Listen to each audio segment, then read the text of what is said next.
Dans cette séance, nous allons calculer la limite de sigma k allant de a jusqu'à n de kp au carré sur n au carré cos de kp sur n. Bien sûr, n tend vers plus l'infini, ça à l'aide de la somme de Riemann. Donc, nous allons voir cette méthode-là.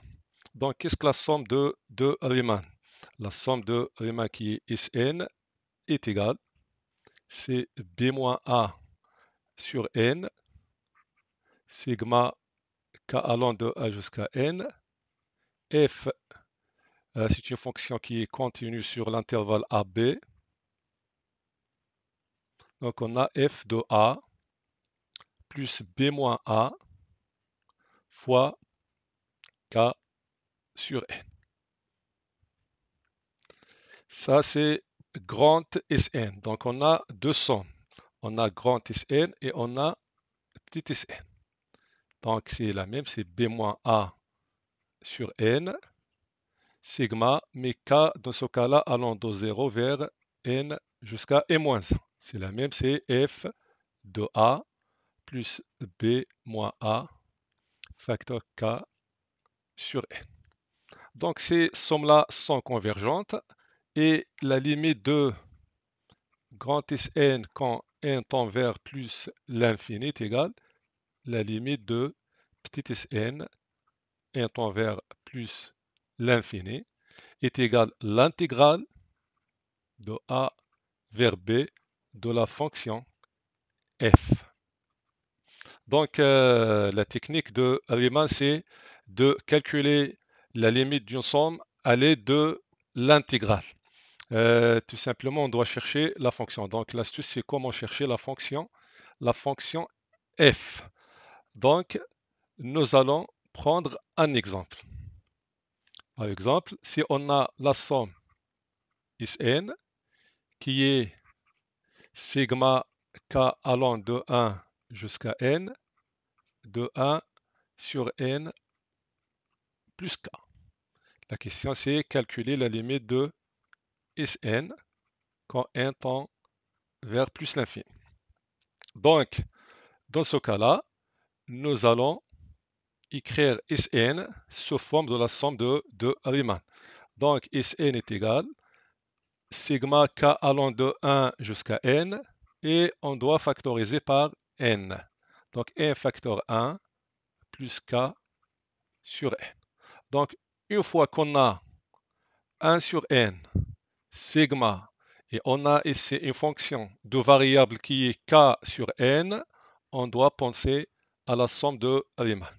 Donc, cette somme-là, on a 1 sur n, c'est une constante, donc à sortir de sigma, donc ça nous donne 1 sur n, sigma, k allant de 1 jusqu'à n, 1 sur 1 plus k sur n.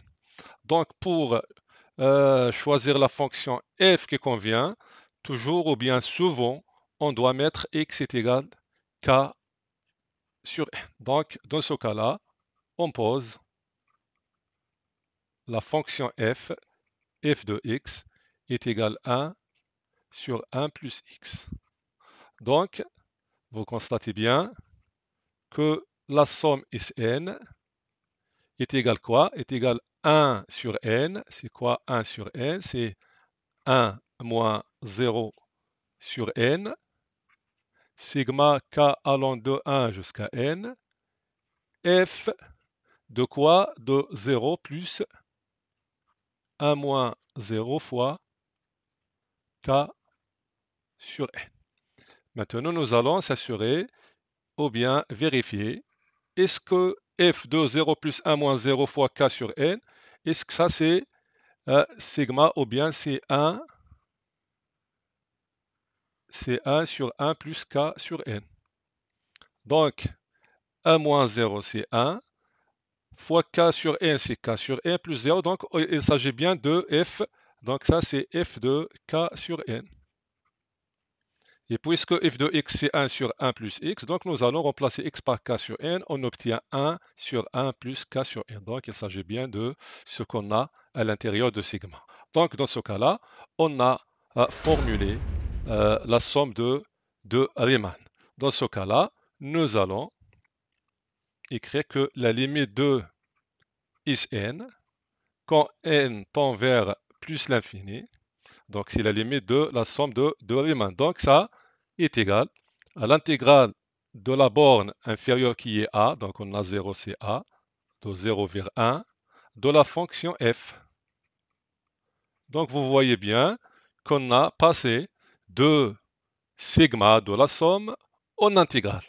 Donc ça, c'est l'intégrale de 0 vers 1 de la fonction f qui est 1 sur 1 plus x d de x. Donc la limite de is n quand n tend vers plus l'infini est égale à quoi? Est égale l'intégrale de 0 vers 1 de 1 sur 1 plus x. Maintenant, on doit chercher la primitive de 1 sur 1 plus x. Donc, on constate qu'on a 1, c'est quoi? 1, c'est 1 plus x, c'est la dérivée de 1 plus x sur 1 plus x d de x. Donc, il s'agit bien de ln de 1 plus x. Donc, nous n'avons pas mis la valeur absolue. Pourquoi? Parce que x est compris entre 0 et 1. Donc, 1 plus x est strictement positif. De 0 vers 1. Donc, la limite de is n, quand n tend vers plus l'infini est égal. Donc, nous allons remplacer x par 1. Donc, c'est ln de 1 plus 1 moins ln de 1 plus 0. Donc c'est ln de 2 moins ln de 1 qui est 0. Donc, la limite de Sn, c'est ln de 2. Nous pouvons choisir une autre fonction, par exemple. Donc, nous allons traiter la même question par le choix d'une autre fonction. Donc, on a la limite de Sn quand n tend vers plus l'infini, c'est quoi? C'est la limite de c'est la limite de 1, c'est la limite de 1 sur n sigma k allant de 1 jusqu'à n de 1 sur 1 plus k sur n, avec n tend vers plus l'infini. Nous pouvons choisir par exemple, on pose la fonction f est égale à 1 sur x. Dans ce cas-là, 1 sur 1 plus k sur n sera c'est f de 1 plus k sur n. Donc, la limite de Sn, quand n tend vers plus l'infini, sera, c'est la limite de, donc dans ce cas-là, on a sur n, sigma de k est égal à 1 jusqu'à n, ici on a f de 1 plus, donc on a ici fois k sur n, donc on écrit, on met 2 moins 1 fois k sur n. Ici on met 2 moins 1 avec n tend vers plus l'infini. Donc puisqu'on a a c'est 1, donc pour avoir 1, nous devons choisir b est égal à 2, donc ça c'est a. Et puisqu'on a b moins a selon la somme de Riemann, b moins a, donc dans ce cas-là c'est 1, donc b doit être 2.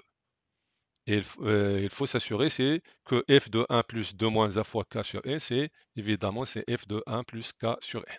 Donc dans ce cas-là, selon la somme de Riemann, ça est égal à l'intégrale de a vers b, a c'est 1, donc de 1 vers 2, de la fonction f qui est 1 sur x dans ce cas-là, et non pas 1 sur 1 plus x, d de x.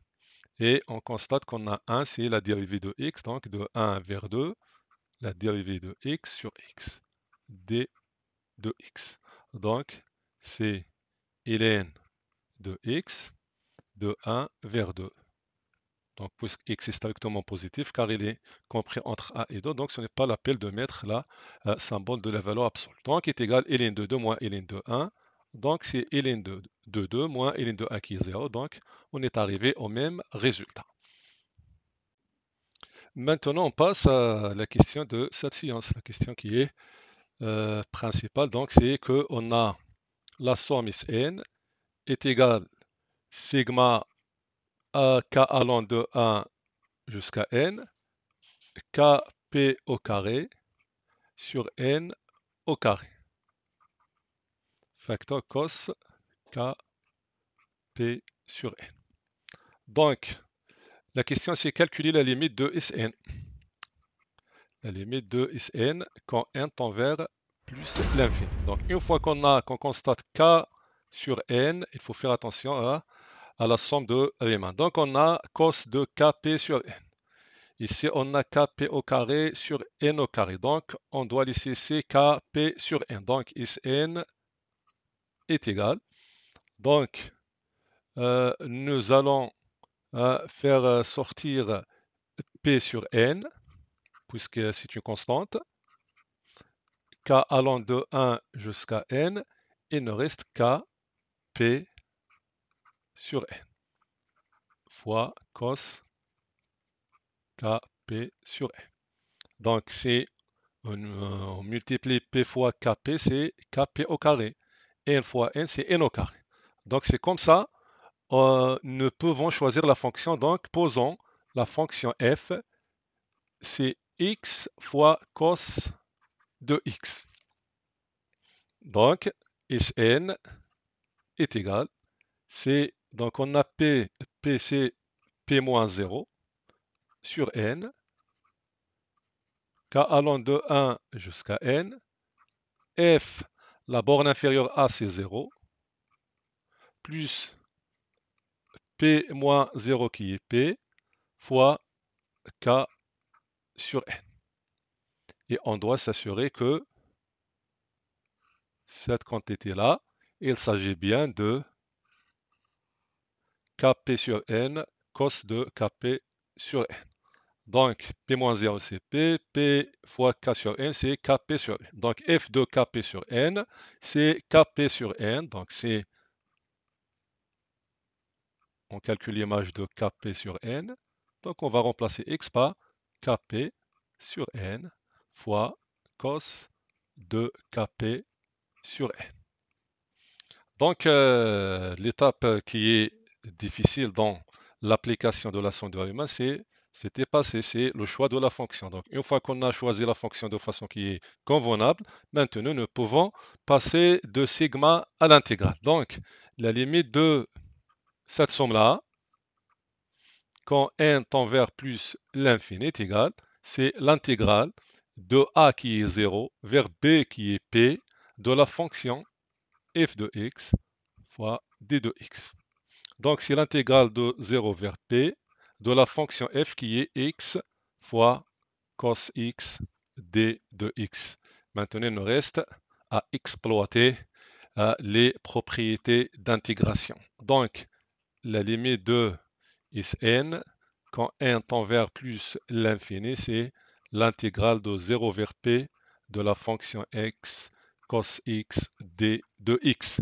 C'est pour cela nous allons procéder par intégration par partie. Donc, prenons la fonction u à dériver c'est x et v' c'est cos x. Ça équivaut à u'c c'est 1, v, la primitive de cos c'est sinus x. Voilà. Donc,